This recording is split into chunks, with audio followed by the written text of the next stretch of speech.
Society today is composed of a series of institutions. From political institutions, legal institutions, religious institutions, to institutions of social class, familial values, and occupational specialization. It is obvious the profound influence these traditionalized structures have in shaping our understandings and perspectives.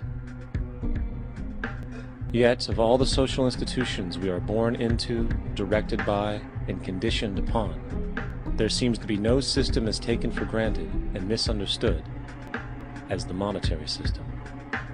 Taking on nearly religious proportions, the established monetary institution exists as one of the most unquestioned forms of faith there is.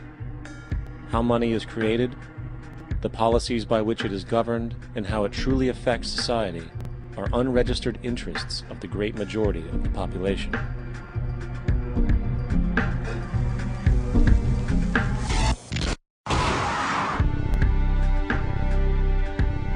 In a world where 1% of the population owns 40% of the planet's wealth, in a world where 34,000 children die every single day from poverty and preventable diseases, and where 50% of the world's population lives on less than $2 a day, one thing is clear: something is very wrong. And whether we are aware of it or not, the lifeblood of all of our established institutions, and thus society itself, is money. Therefore, understanding this institution of monetary policy is critical to understanding why our lives are the way they are. Unfortunately, economics is often viewed with confusion and boredom. Endless streams of financial jargon, coupled with intimidating mathematics, quickly deters people from attempts at understanding it. However, the fact is, the complexity associated with the financial system is a mere mask, designed to conceal one of the most socially paralyzing structures humanity has ever endured.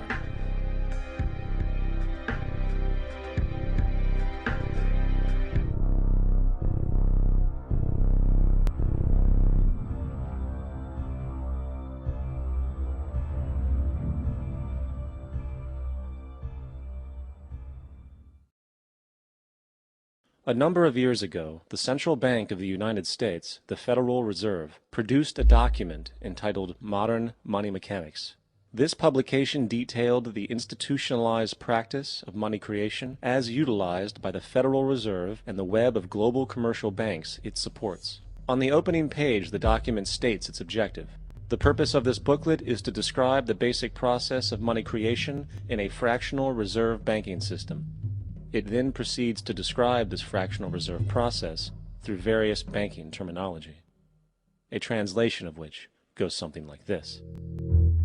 The United States government decides it needs some money, so it calls up the Federal Reserve and requests, say, $10 billion. The Fed replies, saying, sure, we'll buy $10 billion in government bonds from you. So the government takes some pieces of paper, paints some official-looking designs on them, and calls them treasury bonds.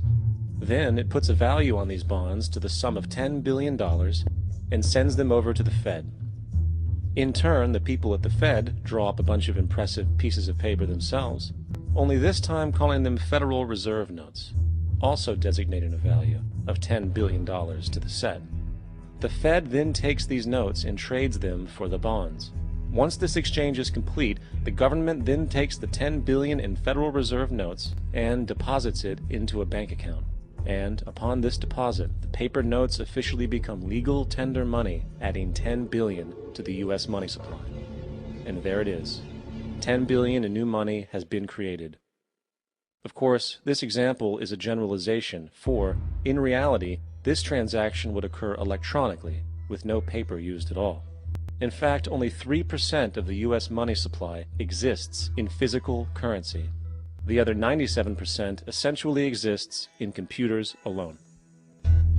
Now, government bonds are, by design, instruments of debt, and when the Fed purchases these bonds, with money it essentially created out of thin air, the government is actually promising to pay back that money to the Fed. In other words, the money was created out of debt. This mind-numbing paradox of how money or value can be created out of debt or a liability will become more clear as we further this exercise. So, the exchange has been made and now $10 billion sits in a commercial bank account. Here's where it gets really interesting. For as based on the fractional reserve practice, that $10 billion deposit instantly becomes part of the bank's reserves, just as all deposits do. And regarding reserve requirements, as stated in modern money mechanics, a bank must maintain legally required reserves equal to a prescribed percentage of its deposits. It then quantifies this by stating, under current regulations, the reserve requirement against most transaction accounts is 10%. This means that with a $10 billion deposit, 10% or $1 billion is held as the required reserve, while the other $9 billion is considered an excessive reserve and can be used as the basis for new loans. Now, it is logical to assume that this $9 billion is literally coming out of the existing $10 billion deposit.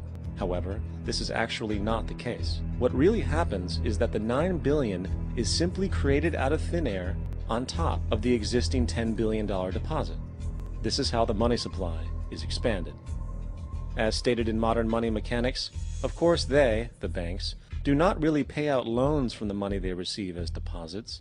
If they did this, no additional money would be created. What they do when they make loans is to accept promissory notes, loan contracts, in exchange for credits, money, to the borrower's transaction accounts. In other words, the $9 billion can be created out of nothing simply because there is a demand for such a loan and that there is a $10 billion deposit to satisfy the reserve requirements. Now, let's assume that somebody walks into this bank and borrows the newly available $9 billion. They will then most likely take that money and deposit it into their own bank account. The process then repeats, for that deposit becomes part of the bank's reserves. 10% is isolated, and in turn 90% of the $9 billion, or $8.1 billion, is now available as newly created money for more loans. And of course, that 8.1 can be loaned out and redeposited, creating an additional 7.2 billion to 6.5 billion to 5.9 billion, etc. This deposit money creation loan cycle can technically go on to infinity. The average mathematical result is that about $90 billion can be created on top of the original 10 billion. In other words, for every deposit that ever occurs in the banking system, about 9 times that amount can be created out of thin air. Money jitters. Ask the obliging Bank of America for a jar of soothing instant money, M-O-N-E-Y, in the form of a convenient personal loan. So, now that we understand how money is created by this fractional reserve banking system, a logical yet elusive question might come to mind. What is actually giving this newly created money value? The answer? The money that already exists.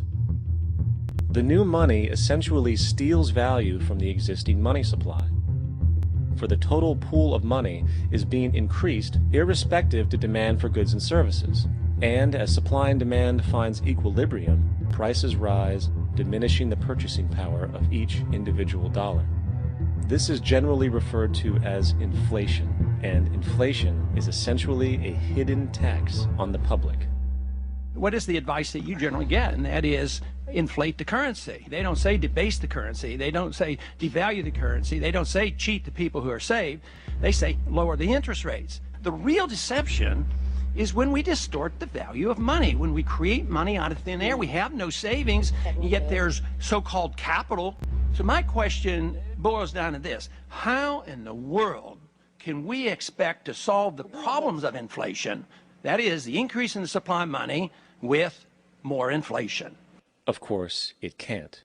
The fractional reserve system of monetary expansion is inherently inflationary. For the act of expanding the money supply, without there being a proportional expansion of goods and services in the economy, will always debase a currency.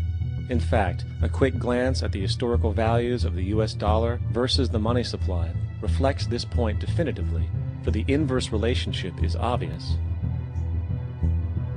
$1 in 1913 required $21.60 in 2007 to match value.